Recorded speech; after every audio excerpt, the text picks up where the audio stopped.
Welcome to the XY Advisor podcast. To join a global community of financial advisors sharing and learning with one another to drive the positive evolution of financial advice, head to xyadvisor.com.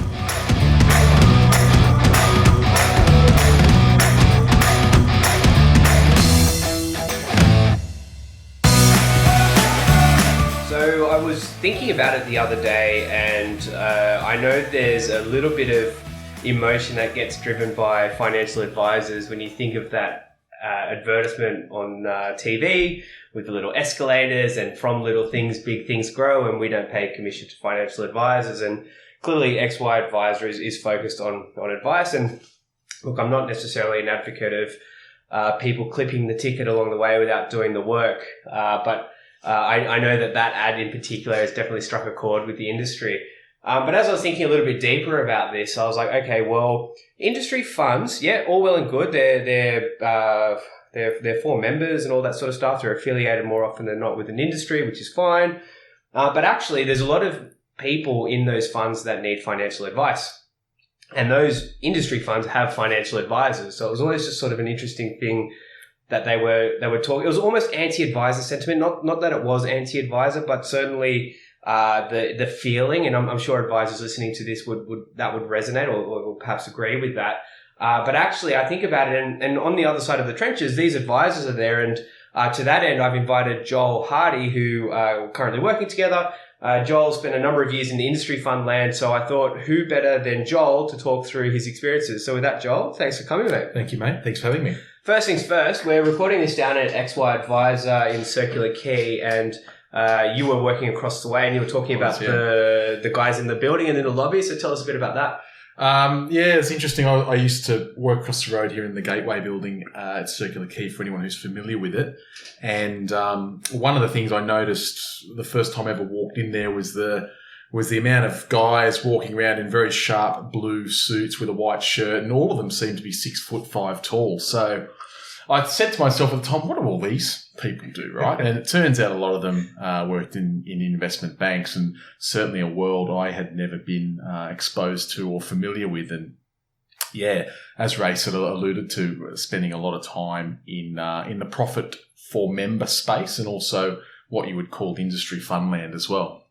But I'm interested in, because there were a few celebrities in the lobby, right, that you would sort of grab a coffee with in the morning? Yeah, well, not necessarily grab a coffee with. I think I would grab a coffee next to? Yeah, I think I would like to in my own mind. But Malcolm Turnbull was one, Paul Keating was another, David Murray. A lot of people wearing the little gong on the lapel, so one could only read into that. But so what was that like? Because I sort of think of, like, you know, if you travel first class, you're in a lounge and everyone speaks in hushed tones because it's all very private and confidential information. So if you're in a lobby with these fellas and ladies, what's it like? Did you ever overhear anything? Not that I need you to share what it was, but it's kind of an interesting dynamic, right? It is an interesting dynamic. It's certainly a world away from where a lot of what a lot of people are familiar with. I think. And you know, the part of town, obviously, that I was working in at the time, I think that the sort of companies that were represented in this, I would call it an ivory tower in a way, but But you know, once you sort of got used to it, you got used to it. Yeah. Okay. Cool. How much were the coffees? Same price as they are uptown, there mate. You go. $4.50, $4.50. Yeah, wow. I had a really good cafe out in the way that friendly staff there. So I do see Johnny Howard and his eyebrows walking around town quite a bit. It's kind of cool. Yep. So tell me, mate, like, obviously I did a little bit of an intro there, but working in an industry fund, like for me, I've worked in AMP and then I've worked in private advice land basically for the rest of my professional life. And industry funds have always been I don't know if it's like a psychological war, but it's like, I'm not one of them and they're not one of me, and you either subscribe to that side or the other. But mate, what's it like? Is that a thing? What's it like on the other side of the trenches? I think it is a thing in a way, Ray. And what I will say is that as advisors, we're all in the one pool together. We all sit the FASER exam. We all are a member of the FPA, or we might be a member of the AFA. Yeah. A lot of us came up through the same sort of channels and found our way into this industry. But when you're actually working in a certain organisation, you do start to embed the culture of that organisation. I think with industry funds, you start to embed a method of thinking in a lot of ways. And I noticed it now that I've worked for Pivot and with you in a much smaller business, one that deals with clients who are of a younger demographic, work in the tech sector largely. It's a very, very, very, very different environment to what I was in previously. But the thing I noticed most was that, ultimately these organisations have huge membership bases. And a lot of these members have never seen a financial advisor. And certainly one of the things that the fund I previously worked for and also the company before that was that trying to touch all of these people was very difficult from an advice perspective. But there was a real desire to educate, first and foremost, clients on what their options were, particularly around retirement and post-retirement. Educate them on as to the investments that they were invested in and where their money was going and really tried to provide a better outcome financially for these people over time. Yeah, fair. And I imagine, industry super, uni super has defined benefits, so it speaks to a lot of retirement stuff. But you being an advisor in an industry fund, is it almost like people looking at you going, "Oh, you're one of them," or is it just, you know what I'm saying? Because they on the ads, basically, if you read. The underlying message of the ads is that you shouldn't pay advisors commission, but actually how it comes across is don't trust advisors because you don't know how they get paid. Yeah. So you being an advisor in there, is it, what's it like? Look, it's the purpose of, and in terms of Uni Super, I can't speak specifically for the brand and what, the reasons why they set up the business. And previous to that, I worked for State Plus, which is a fairly well-known organisation as well. What's State Plus? Is that that used to be called State Super Financial Services, okay. What it was once called. Okay. Looking after the state government public service employees, and Uni Super, obviously, in the university sector. Yeah.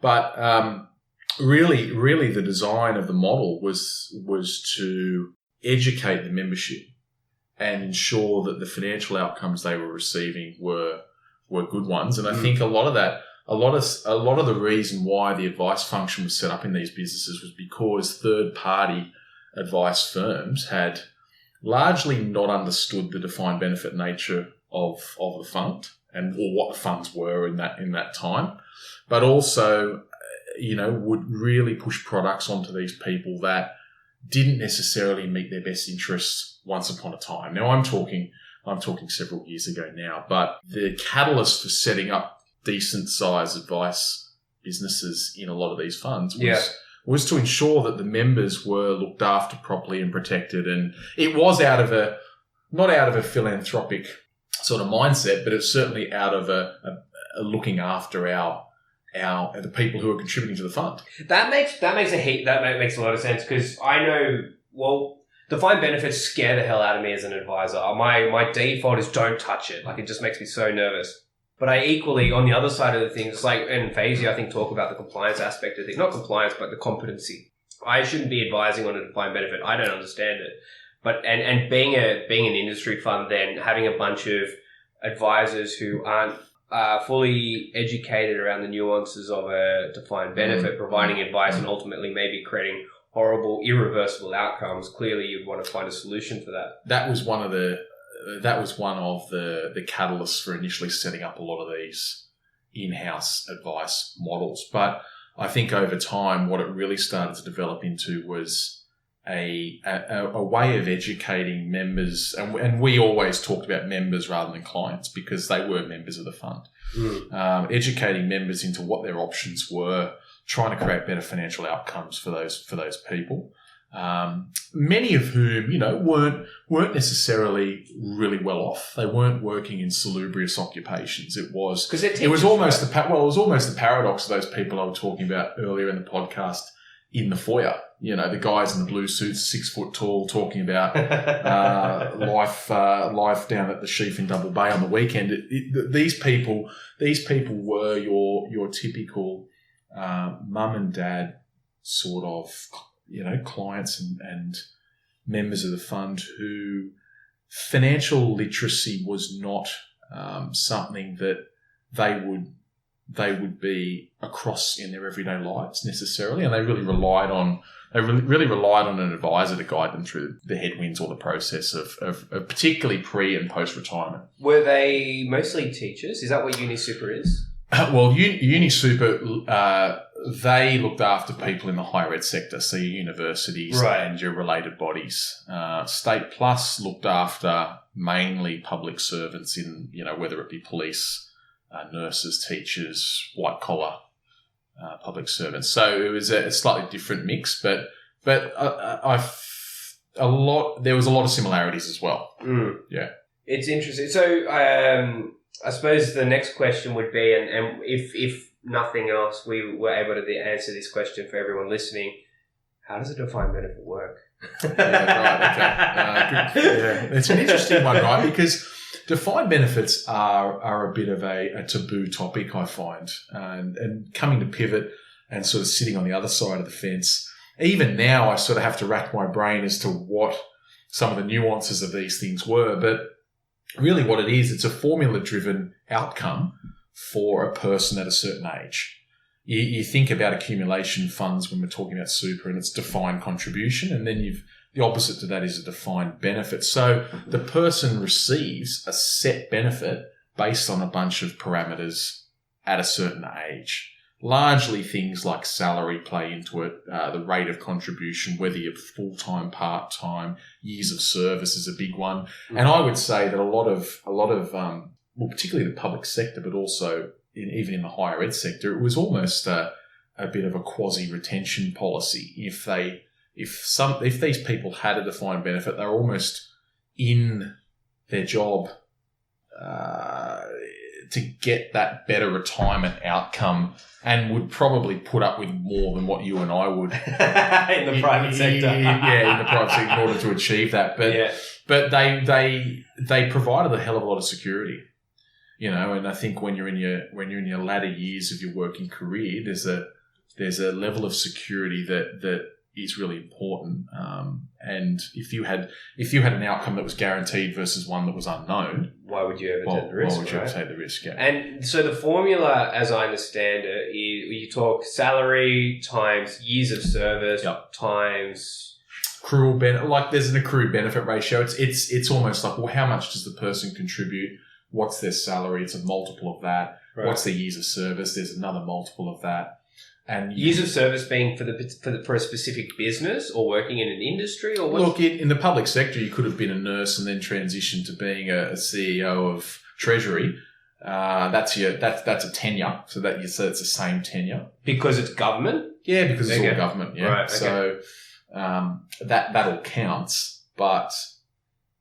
Yeah, it's really what it's looking at is a tenure within the same organisation in inverted commas, but that could be the whole sector technically too. Because that and this is in the detail now, but I'm interested in. So if I've got an AMBO who's saying, "Ray, I want to become a cop," what does that mean for my retirement? Well, really, the only impact would be on salary. So if that person's salary changed substantially, that would impact the defined benefit. The contribution rate would be commensurate to what the salary was. So the years of service would continue. Okay. Because it's government. Yeah. But those other two conditions that I mentioned would change. So does that then mean, because I was thinking about this as well, I understand the contribution rate or that metric, but later in life, if you've got somebody who wants to go part-time, as in, let's say you're on $100,000 a year and you want to go down to less days, and you decide to take a job in the same organisation, meet all the other things, $60,000 a year, you're in that for the last couple of years of your professional life. Does that then create a problem for your retirement? Typically it doesn't.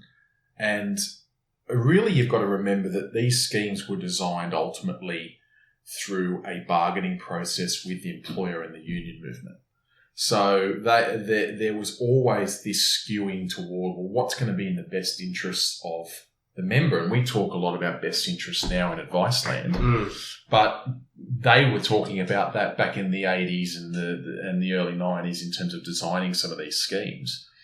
How does that protect the people who work for us? And how does that protect some of our members, whether you're looking at it from the union side? So that collective agreement is what you now see represented in some of these defined benefits. And one of the things that they try to do is prevent you being disadvantaged if you were to go part-time. And I think that's probably particularly important for a lot of women who would spend time out of the workforce, having kids and that sort of thing, and then going part-time as well. So it does affect the accrual rate, but it doesn't impact typically the full-time salary is used to work out the formula. Right. And then I suppose it sounds like, and one of the interesting things here is that there's no commercial agenda, right? Because it's, you know, as a financial advisor in a private business, obviously we do the right thing by people, but at the end of the day, there's a commercial outcome that needs to happen for the lights to turn on. Yeah. But in an industry fund, that's not the case, right? It's not the ambition. And as you say, in the 80s, they were starting to talk about a lot of this stuff because it was more of a social good, or it was the right thing to do. Yeah. And it's amazing when I used to really advise a lot of pre-retiree clients particularly, it was amazing to see the difference that made over the sort of years in which they were leading up to retirement and the sort of balances that people had. You compare that to the average Australian and they were miles ahead. Part of it was because they had worked in this similar occupation and contributed at a similar rate and had fairly incremental salary rises over that time. But a lot of it as well was because, you know, prior to 1993, I think it was, there was no compulsory super guarantee. But these people, a lot of them were already contributing to some sort of superannuation arrangement pre that time. So they had a real head start, and that's made a big difference when they hit, you know, the likes of 60, 65. Yeah. It's just an interesting world. And so what, I guess the other thing would be then, if you're an advisor who gets a defined benefit client, like do they, before I get into that, do they even exist? As in, if you're a younger teacher, let's say you just graduated uni, you become an academic in a university, you apply for your fund and you go through the institution one. Do you get a defined benefit? So the answer is yes and no. These things, I think what's probably worth mentioning is that it's very, very rare in 2020 for anybody to have a defined benefit. That's the first thing. The only known open defined benefit scheme that you can join today is, in fact, to my knowledge, it's UniSuper. They do still have an open defined benefit scheme. It does pay a lump sum at the end of retirement if you were to join today, for example. But I think one of the reasons that a lot of them have since closed is because of the cost. And also the fact... As in they're too generous to the member? Well, not too generous necessarily, Ray, but the fund has to budget for this outcome that it really doesn't know what it's going to pay and how long people are going to live for. And that's really the unknown, especially when some of the earlier people were in full pension schemes. You know, things like Triple S, which is an old... state government scheme. The Reserve Bank, I think. The Reserve Bank has one. You know, CSS is another one from the Commonwealth side of things. So how do these funds actually budget and project for that? Well, really what you need is an actuarial study of what the membership looks like and what are the benefits that we're going to have to pay out in the future. And you have to set that money aside and invest it now in order to cover those liabilities. How do you do that though? Because, and I always say this, is the things that keep us alive tomorrow don't exist yet. So, like, I don't know what my life expectancy could be. It could be 150. I got no idea. Yeah. A lot of these arrangements were designed when people lived a lot shorter lives. Yeah, we're now living to where, you know, in our early 90s, late 80s. So, the funding of it is a real challenge. And that's, I'd hazard a guess, but that's one of the reasons why you don't see many open defined benefits anymore, is because of that cost. So graduating university, going into a university as an academic, if you participated in that fund, you're going into an accumulation fund? Well, in the case of Uni Super, they do still have an open defined benefit fund. Yeah. Which, if you're a permanent employee, you can join. Yeah. They also have accumulation funds, of course, like any other industry fund does, but it's very rare, I would say, in the big scheme of things, to come across an open one. When in a conversation that we had in preparation for this, we were talking about defined benefits, and we were talking about the fact that a defined benefit isn't necessarily an income stream for the rest of your life, but it is also a formula that creates a lump sum payment. And it sounded like it was a similar thing that an advisor would do, where you work out what the SG is relative to a conservative rate of return on a portfolio. Sure. So, and that it wasn't always favourable to be in the defined benefit?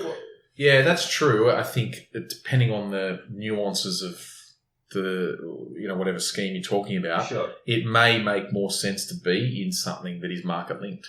Yeah. Especially in an environment where you do have fairly buoyant share markets. Now, I'm not talking about immediately at the moment with COVID and what's happening globally, but certainly depending on your situation, there's a lot to say that perhaps it's not the best option.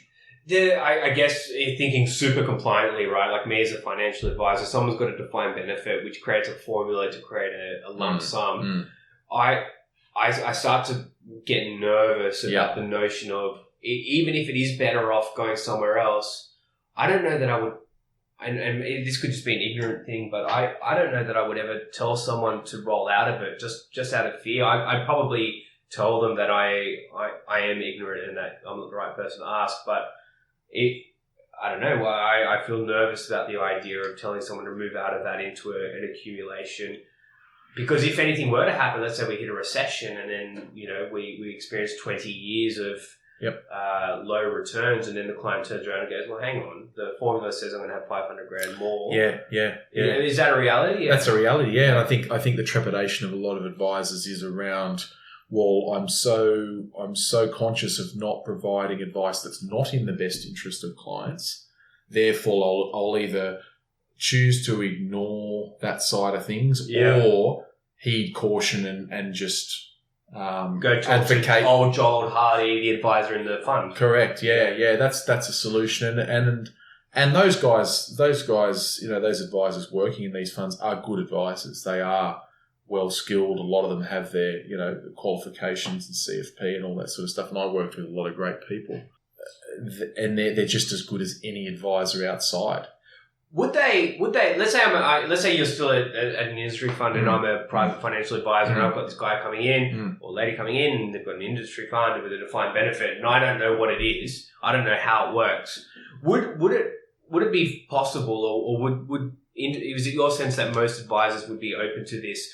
That me as a financial advisor, I'll agree to provide advice on everything excluding the defined benefit, but that we agree to client plus Ray going into the industry fund and approach an industry fund advisor, and we get scoped advice specific to that. Yeah, you certainly could. That would be a way to mitigate some risk for you as an advisor, but also to get the best outcome, because I don't have an idea. Yeah, to get the best outcome for the client, and certainly, as we've just spoken about for the last 5-10 minutes, there's a lot of nuances in these arrangements that can make or break a client outcome.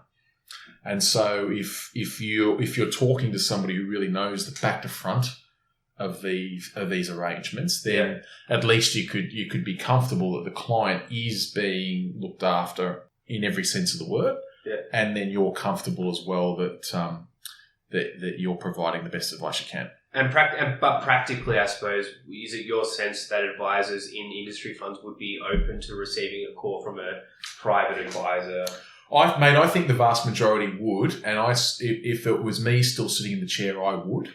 But I certainly think that we're all one cohort when it comes to being an advisor. I really don't think. I think that there has been this rivalry between retail land and industry fund land, definitely. And I think you've seen that amplified with the likes of the issues that's happening over at places like AMP. Some of the bank scandals that were sort of. It plays to the narrative, doesn't it, of dividing the. Yeah, it does, and these big industry funds were already popular alternatives to the retail environment post, or even pre, I should say, the Banking Royal Commission and all of that. But they have. There's no doubt they would have massively benefited from some of the issues happening in retail fund land. But that's not to say that there shouldn't be healthy competition and that there shouldn't be an environment where clients get to choose who they invest their superannuation with. But from my experience, these funds do the absolute best job they can at ensuring that members are looked after. Yeah. I get a sense there's less of a commercial agenda as an advisor there. So really, the aim, and look, I'm speaking here, in terms of not referring to any one fund particularly, but really the aim is to retain members into retirement. So the demographic of industry funds is vastly accumulation focused. Yeah. And once they hit that 60 point, a lot of people are then looking for options as to what they do. And the advice that's provided is really in that space. It's okay, well, what do we do now with your funds that you're going to move into retirement? How do we provide an income stream in retirement? Sure. What does that look like? Can we model a scenario where it ensures that you're comfortable? And traditionally, these places have really struggled to retain the post-retirement client, and they've lost them to independent financial advisors, third parties, to the retail space, self-managed super up until recently as well, I would say. Yeah.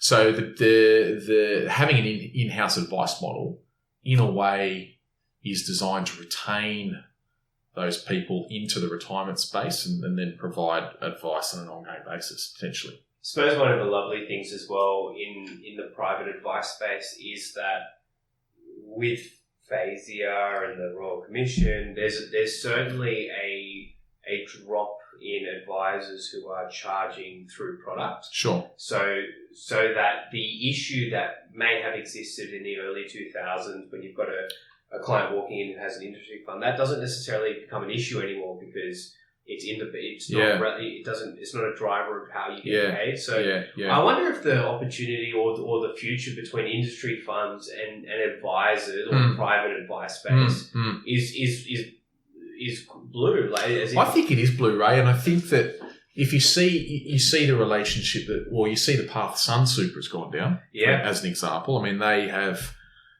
really made an effort to engage with independent financial advisors and create a model where partnering them is very easy and fairly seamless, and they have people there who are willing to reach out and help at every step of the advice process. But I think across the board, a lot of industry funds are very conscious that they have enormous membership bases that cannot be serviced by an in-house advice team. And in fact, to employ a wholly in-house advice team costs a lot of money. Would do. It requires a substantial subsidy from the fund because, we know, you and me know what it costs to run an advice business. It's very substantial. Yeah. So there has to be some sort of cross-subsidisation there, a way to avoid or prevent a situation where, A, you can't service everybody, but B, the costs blow out to an enormous level by having all these people in-house that you're directly employing, is to get on board with trusted, and I'll say that word, third-party advice providers. Yeah. Yeah, I get a sense the climate is right for that to get better or enhanced, I suppose. And I reckon as well, I've sort of seen the other side of the coin now since being with Pivot, but there was a bit of a mentality, and I must say that there has always traditionally been a bit of a mentality of us versus them. And I don't think that comes from advisors specifically, but I think it comes from this idea of industry versus retail. Yeah. And that's a legacy thing. That's not something that any one particular organisation has dreamed up. I think it's a bit of a legacy thing. But the adverts with, I think it's John Wood, he's the one standing on the escalator with the hands. That's just the image everyone thinks of. That's the image everyone thinks of, and the escalator's going up, and one guy's doing really, really well, and the other guy's doing not so well, and it's like, well, what's really the difference here? Because, and I've seen this recently, that there's a lot of retail funds now that are charging lower fees than most industry funds. You think about some of the fees that you see on a regular basis, and I won't name any funds, but there are some out there that are fairly expensive. Yeah. And then you compare that to a retail option, and it's hugely competitive. Yeah. Now it doesn't seem to be, because I mean, in the early days, it would be this isn't a definitive rule, but industry funds would be a little bit cheaper. The retail fund would be a bit more expensive because the advisor would get paid along the way. But the idea was that would subsidise the advisor and create a relationship. But I think those days are numbered. I think now equally you talk about some supers. So I don't know. We actually had Brian Parker, I believe his name is, the chief investment officer. He was in XY Advisor podcast earlier, but I wonder if they're starting to. I don't know if they're listening to advisors and starting to create options that satisfy that, and Australian Super is a really good example as well of another fund that's talking to advisors and creating frameworks that allow that to happen, or if clients are starting to demand things because with cheap cost index investing, because advisors are starting to play more in that space. I don't know if there's chicken or the egg there. I think it's both. Yeah. I think it's both. I think clients are more educated and perhaps savvy than they have traditionally been. At a time where the defined benefit thing isn't a guaranteed income stream for the rest of your life, so that's becoming less favourable. Yeah, people are looking at this stuff more. Exactly, and really, there's very few people left in a lot of these arrangements too. So call it 98% of. I can't say the exact number because I'm not too sure, but let's say 98% of people are in an accumulation fund, and you've got full choice. And you're looking for an arrangement that is not only cost effective but provides a great return and has all the features that you're after. I think that there's a huge amount of competition out there, and clients are becoming more savvy, which is great because what that does is eventually it reduces costs for everybody. The biggest cost, as you're probably aware, with any organisation is your staffing, and then in terms of a large business that manages a lot of money, fund manager fees, and where a lot of bigger funds have reduced costs is by bringing that in-house to some degree. The fund management. Yeah. Or using index funds that are run by a large, international company. Yeah, Vanguard or a BlackRock or whatever. Yeah, exactly. Yeah. And I don't know if you're across this because it's a bit of an interesting one, but I know there are a couple of industry funds that have been dragged through the coals. I think specifically of one who were dragged through the coals in the GFC after the global financial crisis. They were the top performing fund, or they were one of them. But a couple of years later, they went from the top quartile to the bottom one. And the reason was that this particular fund held a large portion of unlisted assets. Sure. Yep. So, as I understand, unlisted assets get valued at a different rate to listed assets, which is live.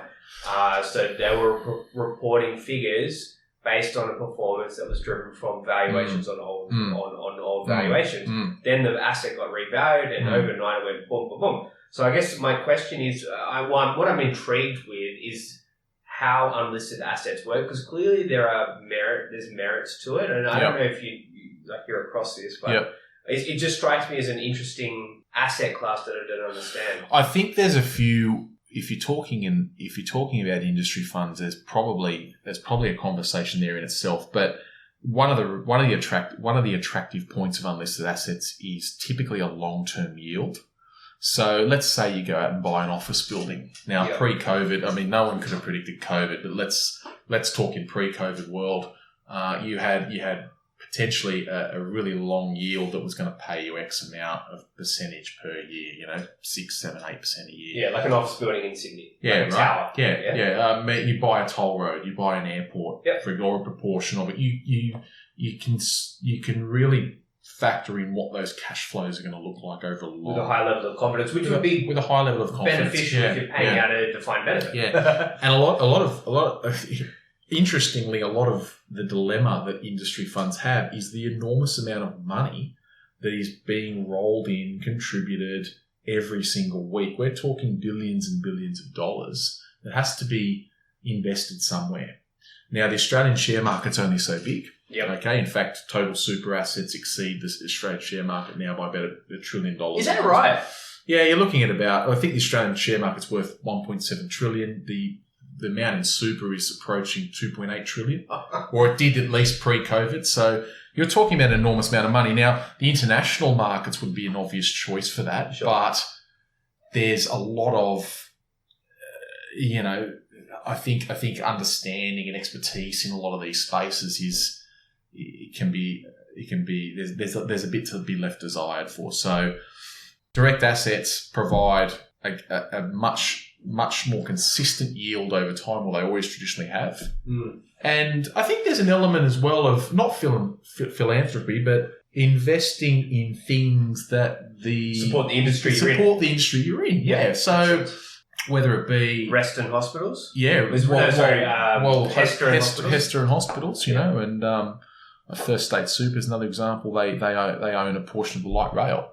You know, a lot of their people would either help build it or operate it. It's I'm sure you know, for Uni Super there'd be investments that they would have gone into which is designed to provide jobs for membership, but also lead to a better outcome for members over time. I think that there is that element of it. Obviously, first and foremost, and it's written in the CIS Act that you need to try and achieve the best possible return that you can for the clientele, and that's obviously the overarching goal. Yeah. But then there's probably a couple of things that sit below that which would make those decisions. I read an article, this was a few years ago, so don't quote me on the detail, but effectively, I think it was Canada.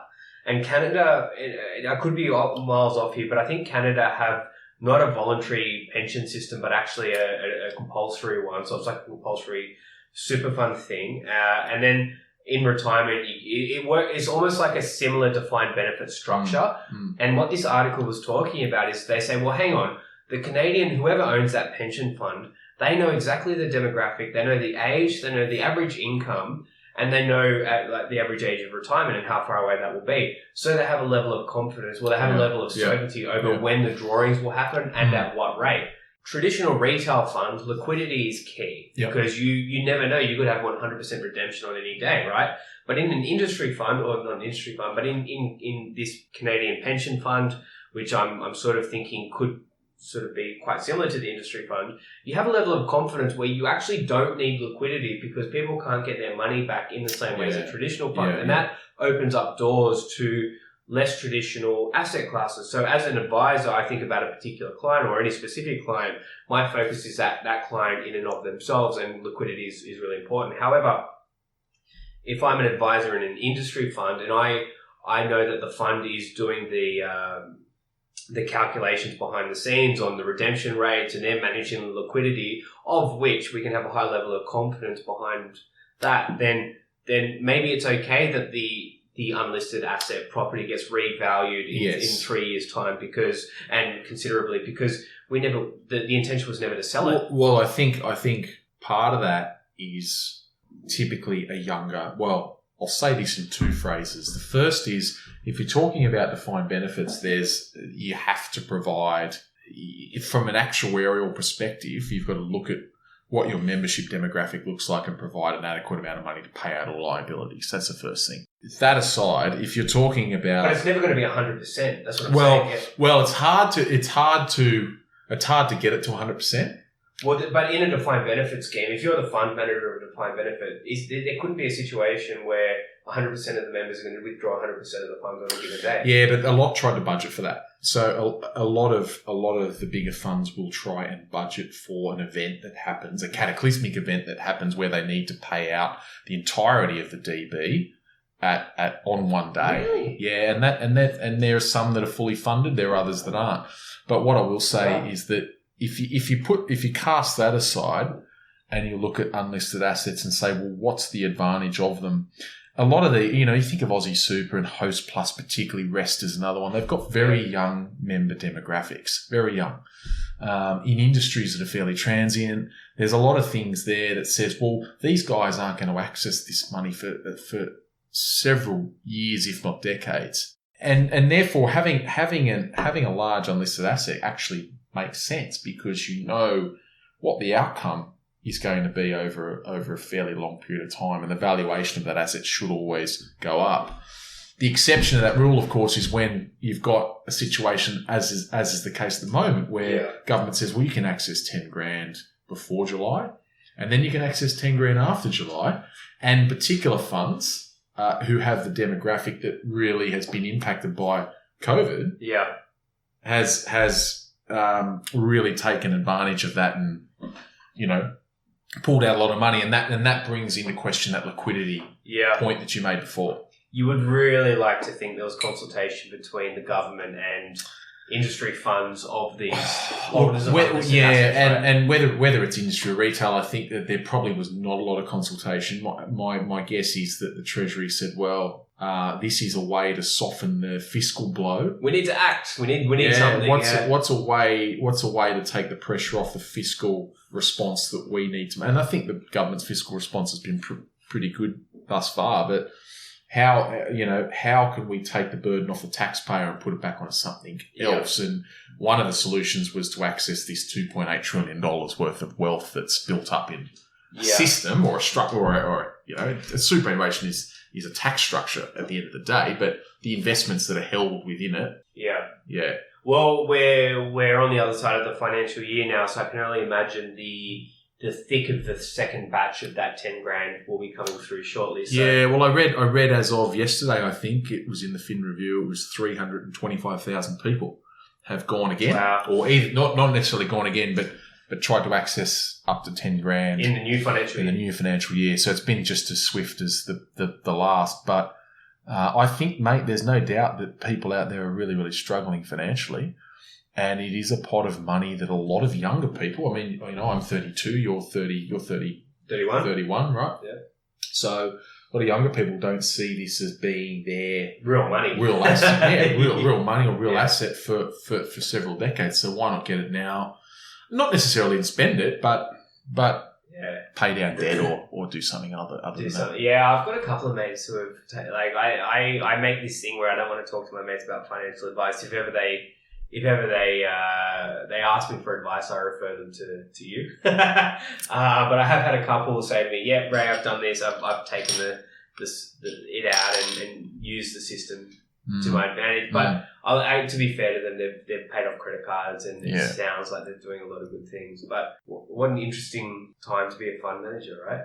Interesting time to be a fund manager, and I think not only are you having to balance liquidity, as you mentioned, and obviously provide enough money in cash to fund a lot of the withdrawals that are occurring at a time when the assets are lower than at a time when the assets are lower, and at a time when a lot of the unlisted assets, as you mentioned before, have been devalued. But I think as well, the impact on people is going to be fairly profound. I mean, you and me did the calculation the other day, and if you take out 20 grand now, when you're our age, you're looking at something in the order of $230,000 at 60 or 65. So it has a profound impact, and that's what a lot of people don't consider. But at the same time, if you're under substantial economic pressure and you've lost your job, or there's other things that have happened, well, then it is something that you'll